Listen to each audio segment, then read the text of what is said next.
Three entrepreneurs who use their diverse backgrounds to serve society's mind, body, and appetite. We'll get a taste of their successes coming up next on People to People.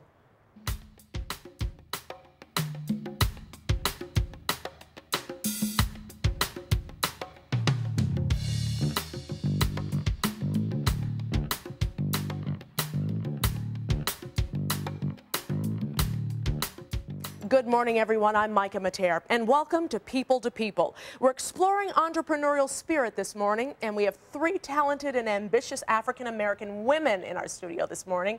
Our first guest is keeping it all in the family. She's president of Chicago-based Select Brands LLC, Allison Collins. She continues to pursue the tasty dream her father realized in the rib joints and grocery stores across the Midwest, starting over 50 years ago.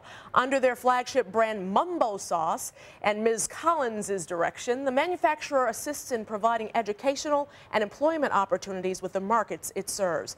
Allison and Select Brands Mumbo Sauce was just featured at Jewel Osco's A Taste of Black History at the DuSable Museum of African American History. Allison, thank you so much for being here this morning. I grew up with Mumbo Sauce. We love to hear that. Oh my goodness, for years and years it was on our table every 4th of July or whenever we were making barbecue or whatever. And I am so glad to see it is still going strong. 50 years? 50 years. Last year actually marked our 50th year in the market, so we're very proud of that achievement.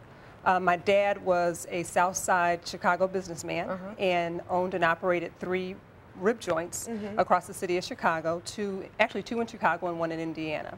And so just basically out of a desire to create a signature sauce for the succulent ribs and delicious chicken and shrimp that he served in his restaurant, he came up with Mumbo Sauce. Now, your dad was very adamant, you say, about you continuing with the legend. I mean, he is a legend in the black community of Chicago, especially on the South Side. He wanted you to keep it going, didn't he?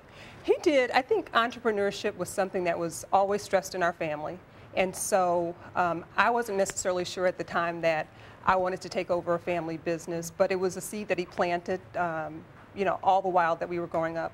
Our family was very active in working in our business, the restaurants, and then when we launched Mumbo BBQ Sauce, it was a family affair at the manufacturing plants. So I think every step along the way, the seed was planted, and just the notion of kind of carrying on a legacy was important. It's quite an undertaking for you to take this on and keep it going. I know that it was hot and heavy back then and going strong, but you had to move it into a new millennium. You had to kind of change things a little bit, I bet. Certainly. For a long time, especially when my dad started the company, we were a local company, and the brand was a very popular and famous local product. And so after I finished college and graduate school, you know, I just had a vision to take it to another level, expand our distribution throughout the Midwest. We had calls frequently from people who were from Chicago and who were transplanted into other parts of the country. They would call and write us about, you know, they don't have Mumbo Sauce here. I grew up on it, just like you said. Right. And, you know, we want to find out how we can get it. And so that just kind of gave me a vision that this company can go to another level, broaden its distribution, and introduce Mumbo Sauce to barbecue lovers across the Midwest. How tough was it for you as an African-American woman, though, in this entrepreneurial business? It's tough. I mean, for anyone to be an entrepreneur. But was there specific things you think that were tougher for you? You know, I think that the grocery business and the retail business in general is a very competitive business. I think in the condiment section, and especially with barbecue sauces and salsas, it's a very competitive business. Now there are tons of barbecue sauces on the market. At the time my dad developed Mumbo BBQ Sauce, there were maybe a couple of national brands, and then he was the big name in town as far as barbecue sauce was I totally concerned. remember that. I'm going to tell you, I'm going to name a brand. There was Open Pit and there was your dad, and we would go back and forth from that one, but we always did the Mumbo. Okay. Seriously, I mean, this was, I remember it from childhood. Right. Vividly. So he was a pioneer in his day. There weren't many African-American business owners who had products in the retail market.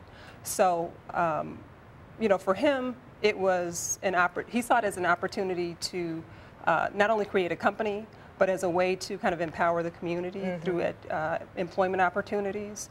And then just from a standpoint of developing something that was creative and that would be well received across all markets. So I think he was a champion for small business.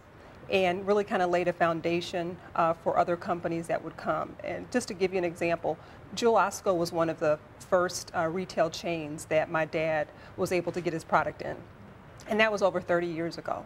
And so I think due to his persistence and faith in his product, it really kind of opened up the doors for other entrepreneurs, African American, to introduce new and exciting food products to the retail market. And so today, Jewel Osco, for example, has over 30 African American vendors with creative, high quality, and specialty food products on its shelves. Not to mention it's good stuff. What is it about Mumbo sauce that's better than the others? You know, the thing that we hear frequently, and I think the thing that distinguishes Mumbo sauce is it really has a great home style flavor. Mm-hmm. It wasn't something that was concocted, you know, in a laboratory. Right. It was something that he really wanted to serve in his restaurant and wanted his customers to really enjoy. Was he in the kitchen mixing it up? Do you remember that from childhood? I don't remember that, but Okay. just kind of in my research after coming on board, I see pages and pages of formulations that he would come up with and Really? concoctions that he would come up with, which I think is very interesting that he really took it very seriously. He did, you know, to come yes. up with something that was, you know, had an explosion of flavor to it. They're tomato and vinegar-based sauces, so they have a nice sweet and tangy kick to them. There are over 14 herbs and spices that are used that gives it, you know, its flavor. And it's always been a preservative-free product at the same time. So, which is very popular now, which with is very organic and natural products. you know, so he was really kind of ahead of his time that Definitely. way. But I just think all those combinations kind of make it the sauce that it is. Unfortunately, we lost your dad 3 years ago, but I'm sure he would be very proud of you today. I think he'd be very excited. This is wonderful. We want folks to get some Mumbo sauce and get a taste of empowerment in the black community, because that's what this is, and entrepreneurial spirit. So we congratulate you, and we congratulate Jewel Osco, the fact that they have 31 African American companies with them. That's great. Thank you. Thank you so much. Well, thank you very much for taking time out to be with us and watch Allison talk about Mumbo sauce. I want to wish you the very best and continued success, by the way. We will pray for record-breaking sales for select brands of Mumbo sauce. And she's a social entrepreneur. Meet Francie Harmon when we return.